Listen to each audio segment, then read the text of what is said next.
Madame, Monsieur, c'est un plaisir renouvelé de vous retrouver sur les antennes de Reflet d'Afrique Télévision dans le cadre de l'entretien. Aujourd'hui, nous nous sommes permis de faire une incursion dans le domaine de la culture. Entre strass et paillettes, nous allons effectivement savoir comment les artistes vivent au quotidien, quels sont les problèmes auxquels ils sont confrontés. Pour cela, j'ai le plaisir de recevoir sur ce plateau quelqu'un qu'on ne présente plus dans le monde de l'événementiel.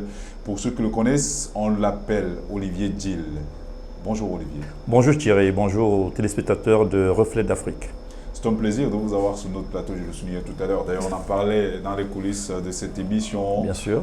C'est à la faveur de la disparition de l'artiste de regretter mémoire aujourd'hui, Nguéa La Route, avec laquelle vous avez beaucoup cheminé. On reviendra pourquoi pas sur quelques anecdotes qui ont dicté sa vie, qui nous ont accompagnés parce que vous étiez quand même à ses côtés. Au-delà d'avoir été aux côtés des artistes comme Samidiko, Petit Pays, Sako, en réalité ils sont nombreux. Vous étiez même aux côtés de Doudoua, non glacé. Ça veut dire que vous avez accompagné beaucoup d'artistes. Donc vous êtes certainement fait d'un certain nombre de choses. On en parlera tout à l'heure. Mais avant toute chose, dites-nous qui est Olivier Dil? Je voudrais dire qui est Olivier Dil. À l'état civil, je suis Djom Olivier Dil Noël. Il faut dire Olivier Dil, c'est DYL. Hein. C'est mon nom à l'état civil, mais mon prénom.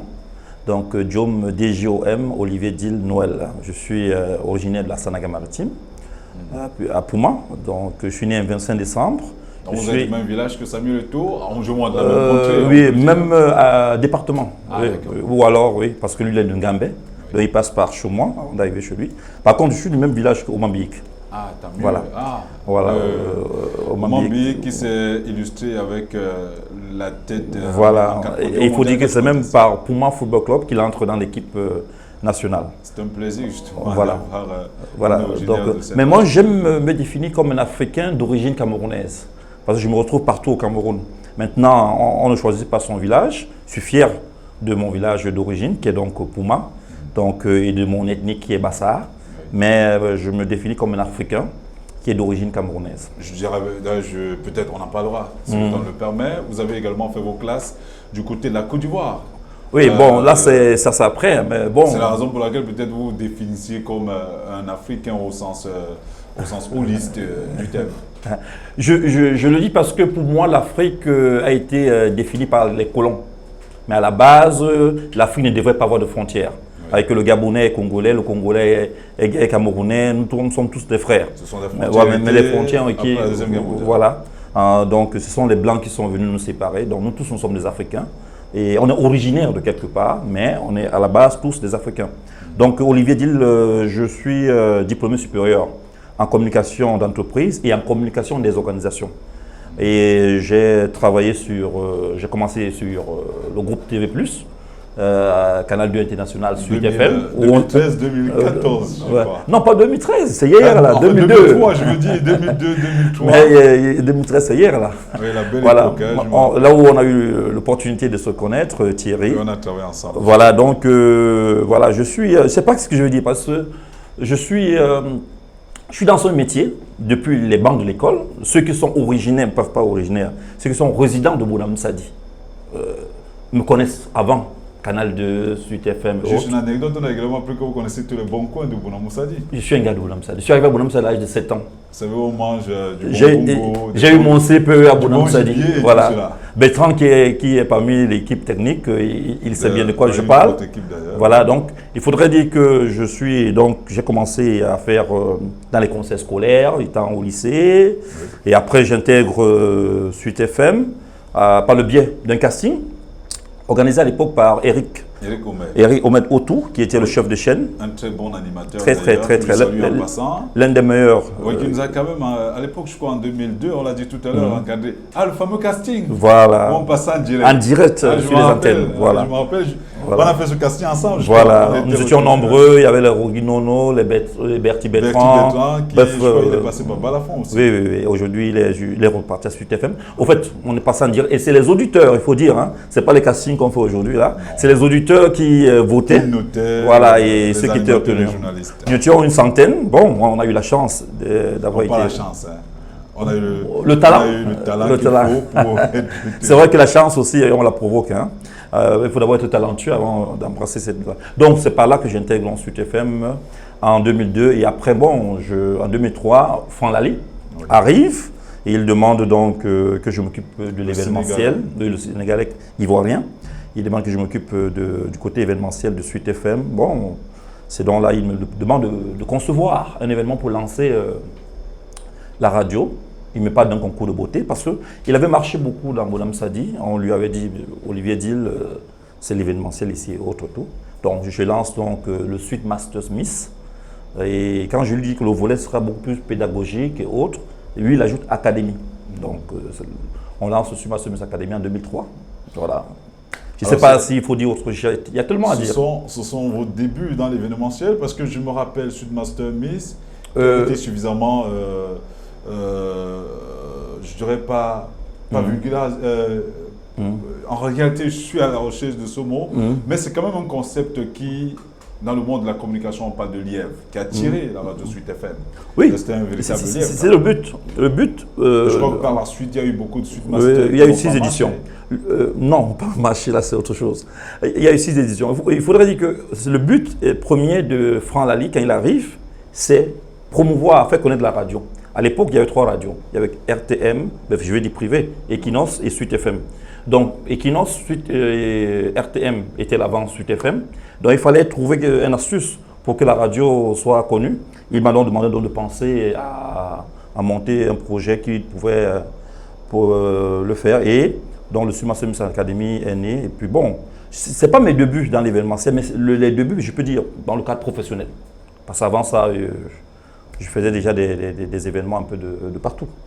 Alors, comment vous embrassez le monde professionnel véritablement pour parler justement de carrière? À quel moment? Parce qu'avec Suite Masters Miss, vous êtes encore ce jeune loup aux dents longues qui ambitionne faire carrière dans ce monde. Mais véritablement, vous entrez en contact avec les artistes à quel moment? J'entre en contact avec les artistes au lycée. Moi, j'ai eu la chance de connaître Petit Pays étant au lycée d'Aquanor, en première. Je suis élève en première. On va à une délégation pour inviter Petit Pays, il était à Makepe, nous on était à Bonhomme Sadi. On devait l'inviter pour parrainer notre concert. Oui. Et il nous reçoit, et quand il nous reçoit, il accepte, il vient au concert. Ce que les Doux Saga ont fait plus tard. Petit Pays fait ça au concert du lycée d'Aquanor. Je suis en première, ça c'est 97, 98, un truc de ce genre. Il arrive, il se met au balcon, ceux qui me regardent, qui étaient élèves à SCPE se rappellent, il commence à jeter de l'argent. Donc c'est là où j'entre en contact avec les artistes. Petit Pays, et Petit Pays tout de suite m'adopte comme son fils. Et à l'époque aussi, Xavier Lagaffe est au lycée avec nous. Xavier Lagaffe est au lycée avec nous, et par le biais donc du fait qu'il y a eu des sans-visa qui étaient partis, c'est moi qui conseille, parce que Xavier Lagaffe était président du club musique au lycée d'Aquanor. Moi, j'étais à la coopérative scolaire qui avait pour président Timothée Diwondi, je le salue, qui est le président des handicapés du Cameroun. Et moi, j'étais le responsable de la communication. Donc, Xavier Lagaffe, on l'encourage donc à aller retrouver, il fallait faire le casting pour intégrer les sans-visa. C'est comme ça que Xavier Lagaffe aussi, Xavier Mbia de son véritable nom, intègre les sans-visa. Donc, au fait, c'est depuis le lycée, comme je disais tout à l'heure, que j'ai commencé et autres. Je peux vous dire une chose, moi, la première fois que je quitte le Cameroun, alors je voyage, j'ai à peine 19 ou 20 ans, c'est avec Guy à la route. Alors, je vais à Bangui. Oui, justement. Je suis encore élève. Ah, vous avez 19 ans. Oui, 19 ans, je suis encore élève. Alors, parlez-nous justement de cette expérience. Parce que l'actualité nous l'oblige d'une manière ou d'une autre. Je l'ai souligné tout à l'heure, Guy à la route, paix à son âme, je l'ai dit tout à l'heure, le monde des artistes de manière générale, africains, mondiaux, camerounais en particulier, est en deuil. Je crois que Guy à la route est décédé, je ne me rappelle plus exactement la date. Nous étions ensemble ce jour. Oui, on était ensemble, c'est il y a 2 dimanches, je pense. Voilà, d'accord. Donc, jusqu'à présent, le programme officiel des obsèques n'est pas connu, pourquoi? Je ne saurais vous dire, je ne suis pas de la famille de Guy à la route. Vous étiez assez proche quand même. Proche sur le plan professionnel, oui, bien sûr. Oui, je suis passé dans plusieurs médias, c'est normal, on a travaillé ensemble. J'ai travaillé avec elle, c'était une maman pour moi. Alors justement, donc, voilà. Puisqu'on en parle, vous qui étiez proche de Ngalaroute depuis vos 19 ans, quelles sont les anecdotes qui ont meublé sa vie? Quelques images fortes. Ngalaroute, d'abord, en tant que chanteuse, elle est parmi les meilleures au Cameroun. Il faut dire les choses telles qu'elles sont. Ce n'est pas parce qu'aujourd'hui elle est décédée que je le dis. Ceux qui me connaissent. J'ai failli le dire. Non, ceux qui me connaissent ma franchise. Hein. Moi, je suis quelqu'un, je dis ce que je pense et je ne porte pas les gants pour parler. Maintenant, anecdote, je prends l'exemple quand nous sommes arrivés à Bangui. À Bangui, on a été invité par le président centrafricain, Bozizé. Nous sommes en 2000. Oui. En 2000, on va à Bangui. On a invité pour la fête nationale de ce pays-là. Et quand nous arrivons du côté de la Centrafrique, c'est là où je me rends compte vraiment du talent et de Nguia, parce qu'elle arrive vraiment, c'est des stars c'est des fans, je voulais dire, qui sont à l'aéroport pour la recevoir et bien d'autres, quoi. Donc, bon, et anecdote sur Nguia la route. Bon, mais il se dit aussi qu'elle avait tellement, face au président Bozizé, offert un spectacle grandeur nature, et après, vous savez, comment ça se passe finalement dans les spectacles, et je dirais pas sur aux téléspectateurs aussi, mais il se dit, entre autres anecdotes, ce n'est pas parce qu'elle est morte, vous avez parlé tout à l'heure de franchise, il se dit justement qu'elle s'était saoulée la gueule, ou elle devait participer à une émission. Le lendemain, on a dû... oui, c'est vrai, on a fait un spectacle la veille au Palais. C'était un spectacle privé. Non, j'ai dit. On a fait un spectacle la veille au Palais et c'était très très bien passé le spectacle. Bon, le lendemain, on devait avoir un spectacle en soirée au stade. Mais avant le spectacle, il y avait une émission à la télévision centrafricaine, je ne sais plus si l'émission existe toujours, qui s'appelle Dimanche à domicile. C'est un peu leur tam week-end de l'époque là-bas. Donc l'émission devait commencer, je pense, à 13h30. Et Nguia la route, bien sûr, était l'invité star de cette émission. Bon, moi, dans mon rôle de communicateur, manager et tout, quand je me suis donc réveillé, aux alentours de 11h, il fallait qu'elle soit... Voilà, je suis allé dans sa chambre. Les danseuses aussi étaient déjà debout. Elles sont encore là. Hein. Il y a Poupina, c'est moi qui va regarder cette émission. Je suis allé donc toquer, malheureusement personne et tout. On a été obligé de défoncer la porte. Nguia était encore dans le sommeil. Et elle était encore dans le sommeil. Bon, on lui avait... Bref, ça s'est bien passé. On a renvoyé l'émission. Le plus important, c'est que l'émission a été envoyée. Oui, on a quitté à 13h30. L'émission s'est passée à 15h30. Oui, mais on peut comprendre. Parce que dans le monde des artistes, justement, il se dit qu'il y a beaucoup de drogue, beaucoup d'alcool. Vous le confirmez ou l'infirmez? Oui. C'est vrai? C'est vrai. Alors, qu'est-ce qui fait cela? Est-ce à cause des paillettes? Est-ce à cause des strass? Est-ce parce que les artistes... Déjà le monde culturel est un monde de divertissement. Et quand on parle de divertissement, on lève le coude. On travaille en se divertissant dans le métier culturel et autres. Bref, la majorité. Parce que c'est le monde du spectacle, c'est le monde de ceci, donc c'est beaucoup plus de divertissement. Et celui qui est en train de se divertir a toujours tendance à vouloir lever le coude. Maintenant, il y en a qui vont plus loin, comme vous avez dit, la drogue. Oui. Moi, j'ai des artistes que j'ai fait venir au Cameroun. Parce qu'il y a beaucoup d'artistes qui ont laissé leur vie.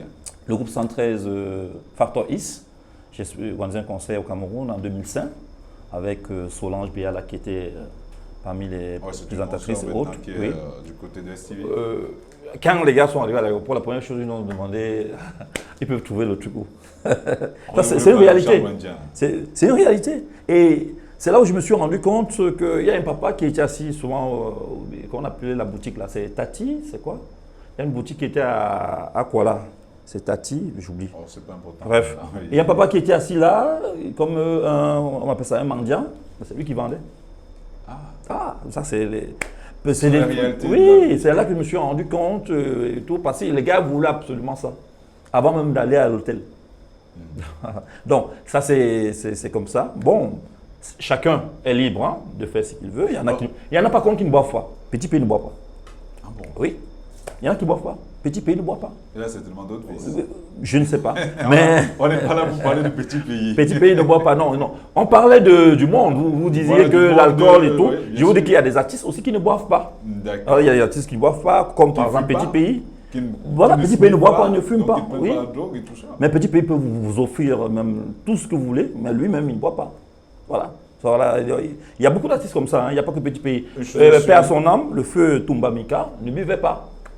Voilà. Donc, il y a beaucoup d'artistes, moi je connais, qui ne goûtent pas, mais qui sont talentueux. Donc, je pense que ce n'est pas parce qu'on est artiste ou on est dans le monde du spectacle ou bien du show business qu'on doit absolument boire. On peut être amené, comme je disais tout à l'heure, parce que c'est mon divertissement, où de temps en temps on veut prendre un petit verre, mais il y en a qui ne le font pas. Alors nous, disons que le monde des artistes est quand même formidable. Mais nous avons appris beaucoup de choses quand nous préparions cette émission. Par exemple, au niveau de la gente féminine, on parle de parrainage.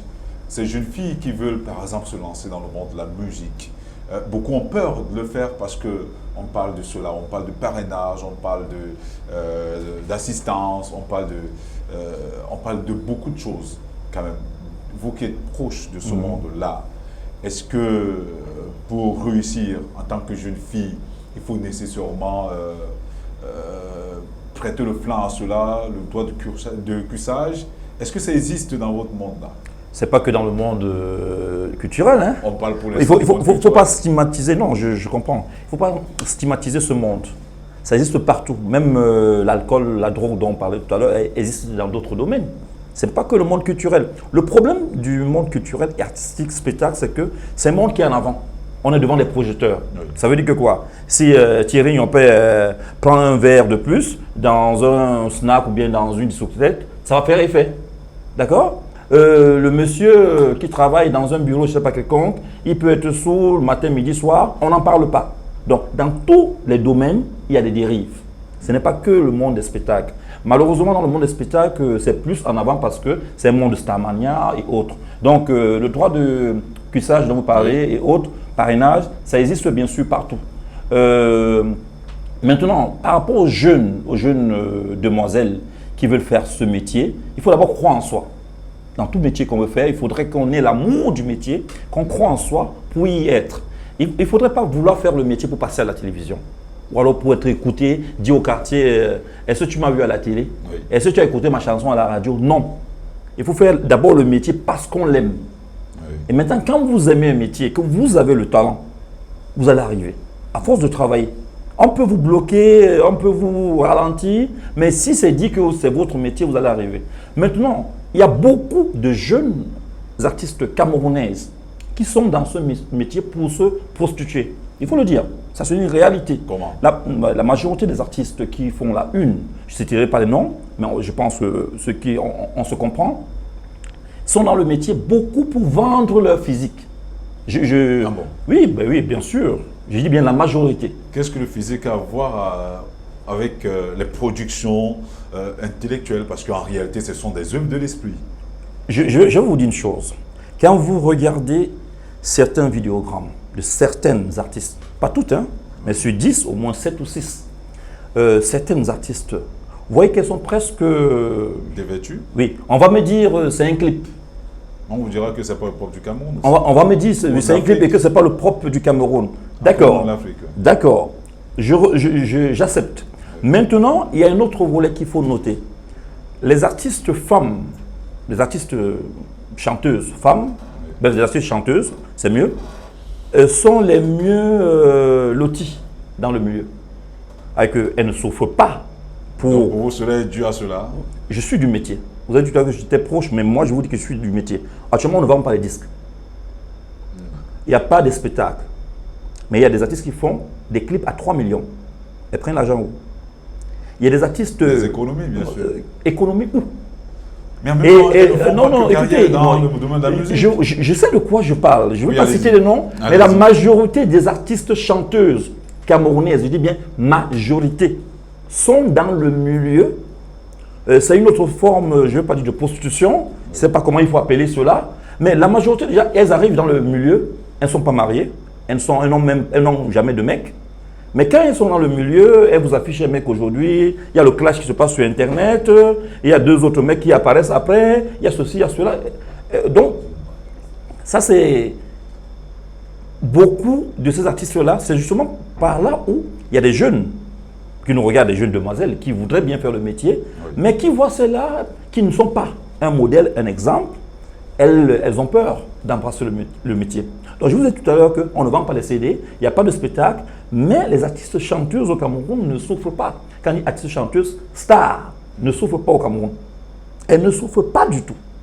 Parce que quoi, moi j'ai des hautes personnalités qui m'ont approché. Ce sont des procès d'intention, beaucoup vous le diraient, et même ces artistes vous le diraient. Vous me posez une question, vous répondez à la question, mais mon devoir justement n'est pas moi je vous dis, je mets également la peau de ces artistes je vous dis, mais non, mais ils racontent n'importe quoi. Je vous dis, elles peuvent dire ce qu'elles veulent, je dis ce qui est, et je parle des faits.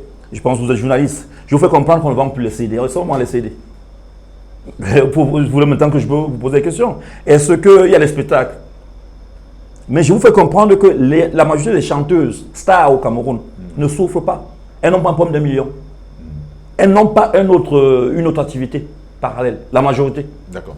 Et s'il vous plaît, et beaucoup arrivent dans le métier. C'est là où elles trouvent l'âme sœur, le fiancé, bien le mari et tout. On compte les artistes qui sont arrivés dans le métier étant mariés. Elles on se comprend un peu. Donc, je dis une chose, c'est que partout, il y a des brebis galeuses. Donc, celles qui veulent faire dans le métier, il faut qu'elles y croient. On a des modèles. On a les Grâce Descartes qui sont des modèles au Cameroun. On a les Dani Anzoé qui sont des modèles. On a les Charlotte Dipanda qui sont des modèles. On a les Caresse Fosso qui sont des modèles. Beaucoup ne vous diraient pas cela. Bon. Par rapport à quelques noms que vous avez cités. J'ai mon jugement, je suis un être humain et je peux également avoir un point de vue. Je ne dirais pas ici, ce n'est pas le but de l'émission, mais toujours est-il que le problème, c'est que quand moi je cite, les modèles ne sont pas nécessairement les modèles de tout le monde. C'est des modèles réels. On ne peut pas dire que Grâce Descartes n'est pas modèle au Cameroun, ou bien Caresse Fosso n'est pas modèle. Je ne parle pas de Grâce Descartes. Ou bien Charlotte Dipanda n'est pas modèle. Je ne parlerai pas des autres. Vous ne me pousserez pas à ce niveau. Alors Olivier dit, mais qu'est-ce qui fait en sorte que beaucoup d'artistes, justement, vous parliez justement de ces femmes-là, immigrent une fois dans le milieu. On a vu, il y a des réalités qu'on ne dit pas beaucoup aux Camerounais. Ces artistes, effectivement, qui réussissent, faire carrière dans la musique au Cameroun, immigrent généralement et quand ils arrivent en Europe, pour l'essentiel, hein, il faut le dire. Oui, justement, parenthèse, il y en a qui entrent aussi pour partir en Europe. Voilà. Beaucoup vivent malheureusement au jour le jour, parfois avec le peu d'argent reçu des spectacles.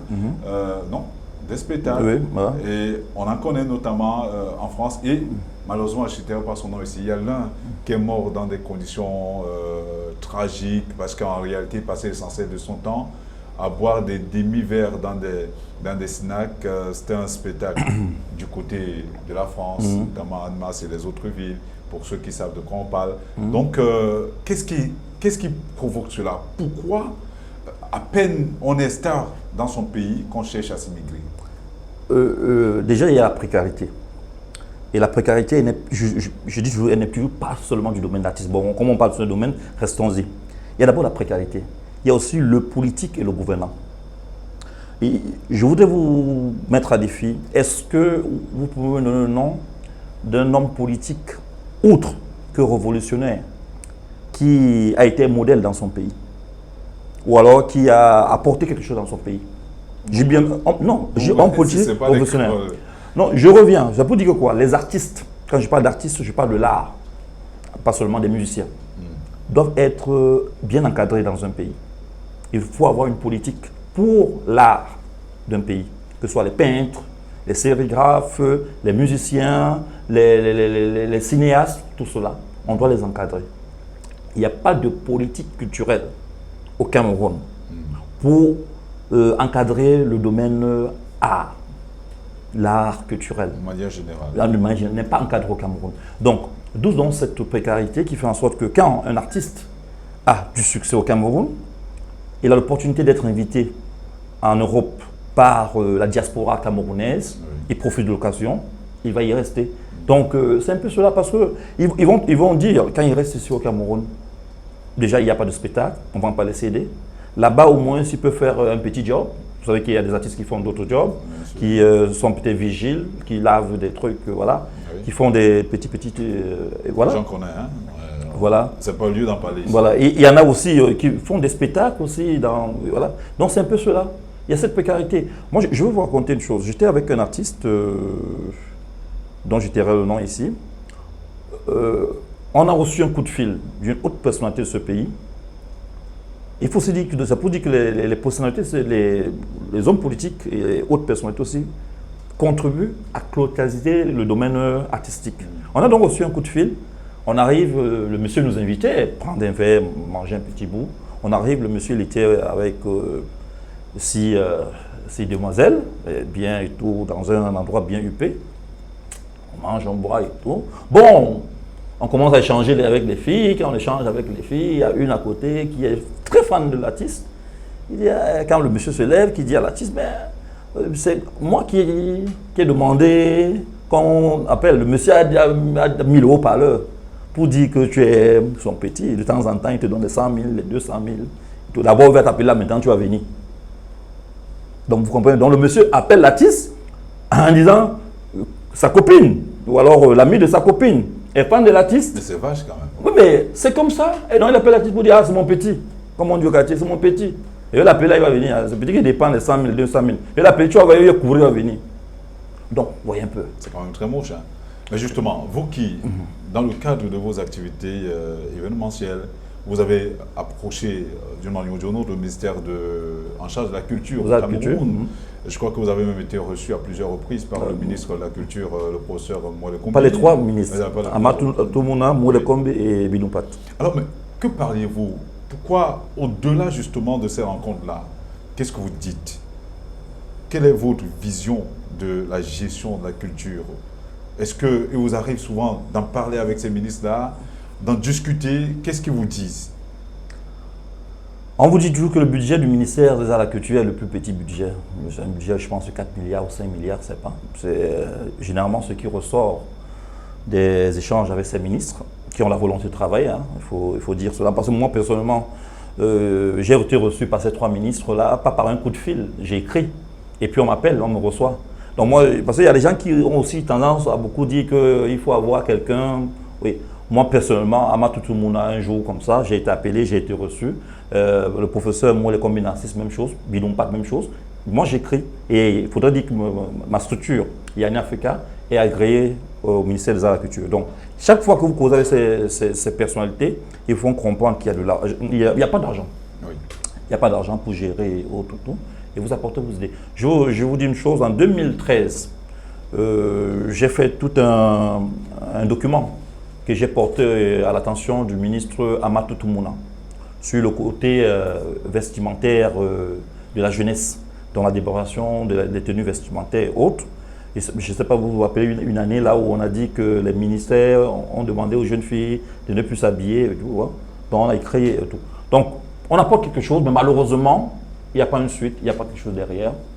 Parce qu'on dit que le budget du ministère des Arts et de la Culture n'est pas costaud. Voilà. Peut-être on va sortir de là à partir de cette question pour la première partie de cette émission. Quand on parle justement de la culture, on parle prenons le cas de la musique, la commercialisation des CD. Pourquoi la piraterie prospère au Cameroun? À votre avis, parce que ceux qui gouvernent le Cameroun. Cela fait partie de la politique même chose. Gouvernementale. Si on a arrêté le zoazoa, ce n'est pas la piraterie qu'on ne peut pas arrêter. Je vous dis qu'il y a d'autres personnes sur ce pays qui ont essayé de pirater dans leur voiture. Je vous prends un exemple. À l'entrée de votre domicile, ou bien à l'entrée de votre bureau, il y a un jeune homme qui télécharge les chansons. Aux yeux vus tout le monde. Vous venez, vous voulez la chanson de Petit Pays, vous la mettez. Vous voulez Kodo Sitoni, il va vous mettre. Donc, tout le monde le sait. Et parfois même, c'est même devant les commissariats. Oui. Et devant les gendarmeries. Oui. Donc, c'est des choses qui sont réelles, qui sont là. Thierry Yonpé, il faut dire qu'il faudrait qu'il y ait une politique. Il faut qu'il y ait une politique, un encadrement pour que cela change. Mais cela arrange le gouvernement. je vous Et prends. en même temps, on dit que les artistes sont responsables de leur propre turpitude, qu'il y a beaucoup d'artistes qui pressent eux-mêmes des CD, qui vendent même des CD piratés.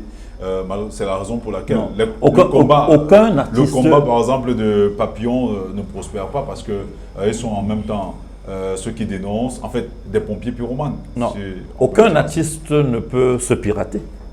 Et l'artiste est libre de vendre son CD à 300 francs. On ne va pas parler de ça de piraterie. Vous êtes d'accord avec moi? Dans votre chaîne de télévision aussi, peut-être une multinationale vient communiquer. Vous dites la multinationale, moi écoutez, chez moi c'est 10 francs. Et que l'autre a dit 100 francs. C'est votre prix, ça va de vous. Vous savez comment vous gérez.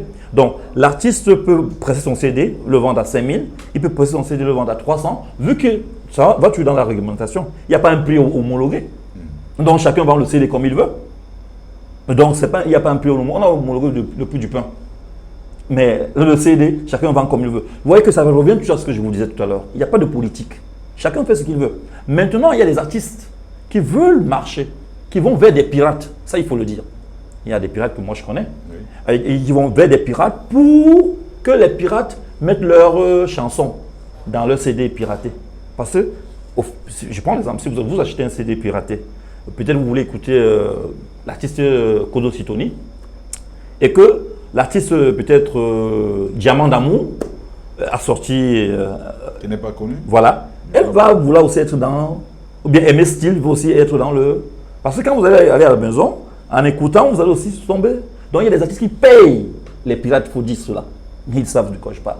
Ils payent les pirates pour que les pirates les mettent dans leur réseau de CD piratés. Oui, parce que l'artiste vit par les spectacles, entre guillemets, parce que les spectacles, je ne sais pas si on va en parler, les spectacles en réalité aujourd'hui au Cameroun n'existent plus parce que les spectacles sont organisés par les multinationales qui devraient plutôt financer les organisateurs de spectacles. Donc c'est un peu cela. Voilà Olivier, on revient à vous tout à l'heure, le temps pour nous de faire un tour du côté de la réalisation pour un léger break. On se retrouve tout à l'heure, madame, monsieur, restez, on est décroché pas.